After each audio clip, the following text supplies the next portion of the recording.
We get dirty, and the world stays clean. That's the mission.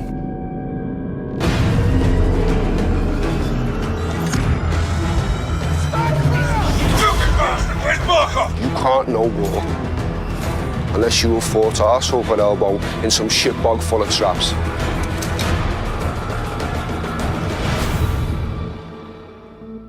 For Modern Warfare, expectations are so high that coming in and reimagining it from the top to the bottom is humbling, to say the least. I'm Taylor Kurosaki, the studio narrative director at Infinity Ward. Now, it's my job to make sure this game is everything the fans expect, and hopefully a lot more.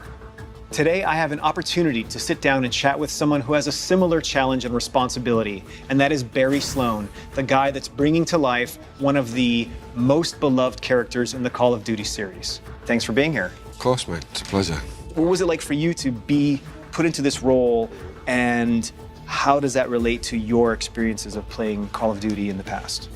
I was very drawn from Call of Duty 4, the first Modern Warfare when that came out. I had that as part of my upbringing, my childhood, and then to become him has been just an incredible experience. I knew that if we found a guy who could exude what I think we all have in our collective memory of a guy that is Price, Yeah.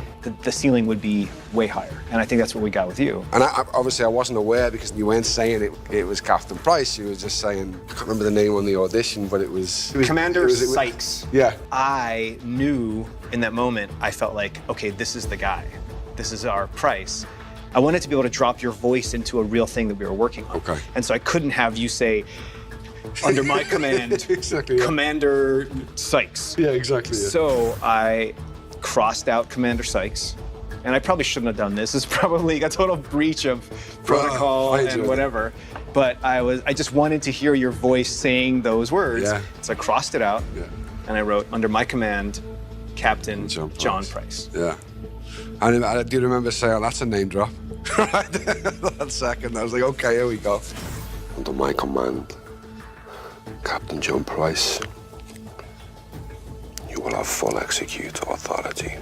One of the most exciting things for me is the collaborative nature of what it takes to make this. Yeah. And how many people are responsible for the performance. And I remember speaking to Mitch, who's our technical advisor who I'd worked with before, and he said, you know, no one man can play Price, it takes an army. And it's very much that, and it has been from day one. You know, I'm the first guy to ever get to physically move him, so I had to find a way to make this guy real and believable, and a guy who can work in a 2019 scenario. Above all else, he is a protector, and he is a guide. But I wanted to make sure that in every scene I'm checking in on the person that I'm with. But I tried to make this Price be someone who you would aspire to be. Well, it's not over yet. Trust me. I always have. For you, I mean, you've got not just one character's work to worry about, you have the entire franchise on your shoulders. How did you feel about having to take that on? Our goal was to make a game that gave all those feelings that we've had playing the original series, because we have to not just exceed the expectations of what those other games were, we have to exceed the expectations of what your memories were of playing those games. Nostalgia's a tough battle. Yeah. We didn't want it to just be another one. We didn't want it to just be, it's close enough to the original games. A bunch of the original guys that made Modern Warfare heard that we were working on it, and they were like, I want to be part of that. So we got an infusion of the original blood, and so I think we were prepared to take on this huge undertaking and this huge honor.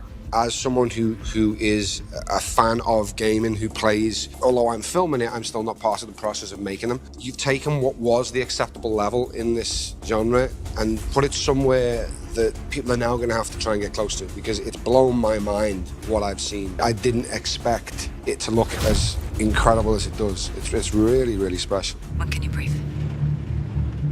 We just did. So let's talk about embodying the man, Yeah. right? Being on the PCAP stage, making a TV show or a film versus making a game, and what that experience means to you.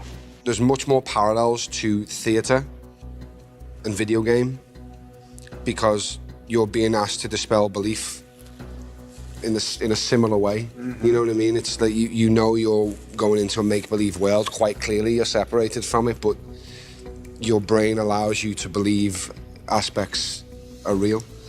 You can almost touch it these days with the way video games look, and so that aspect of bringing your audience to you it feels like theatre to me in that sense as well, and certainly the way we film it, because you know when you're on a film set or a TV set, you know, like now I can look at the camera, I can speak to the operator, and I can know, okay, this is probably a tight shot.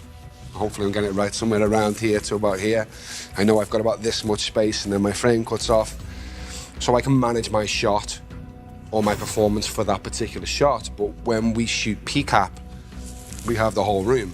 Yeah. And I don't know what point you're going to come in for the close-up of Price in here, or when you're going to need to be super wide to get the feel of the scenes. You have to be on the whole time. You have to know the man or the woman that you're playing and be in there, locked in the whole time, because it could be on you when you don't expect it. Like Jeff will be there with the camera making the shots, but that's not necessarily the shot. You can't play to that camera because it's not there, so it's like you have to just let him direct you through, but not react to the camera being there. We're all just pawns in this. You speak for yourself. Talk about the training you went through with Mitch. It was tough, man. Mitch and Steve, they both served in the SEAL teams, and their way of educating actors is to literally drop you into the most realistic version that is possible. A lot of my technique is from him. Like, just in general, my shooting technique, the way I clean rooms come from his techniques. Get down on the fucking floor now! Get down! Get on the fucking floor! Stay there!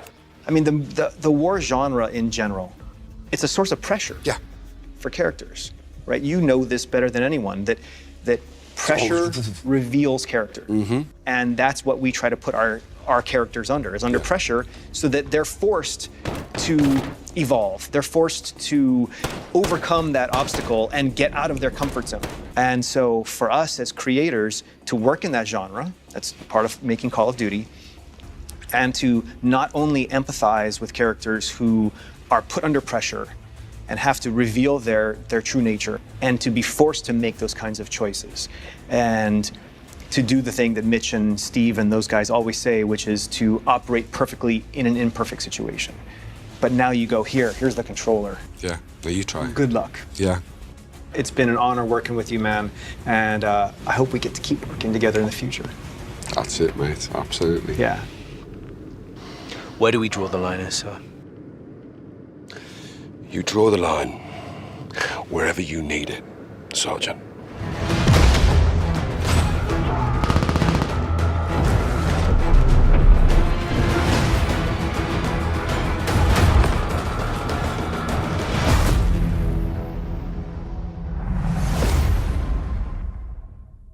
Purchase digitally and get the XRK Weapons Pack.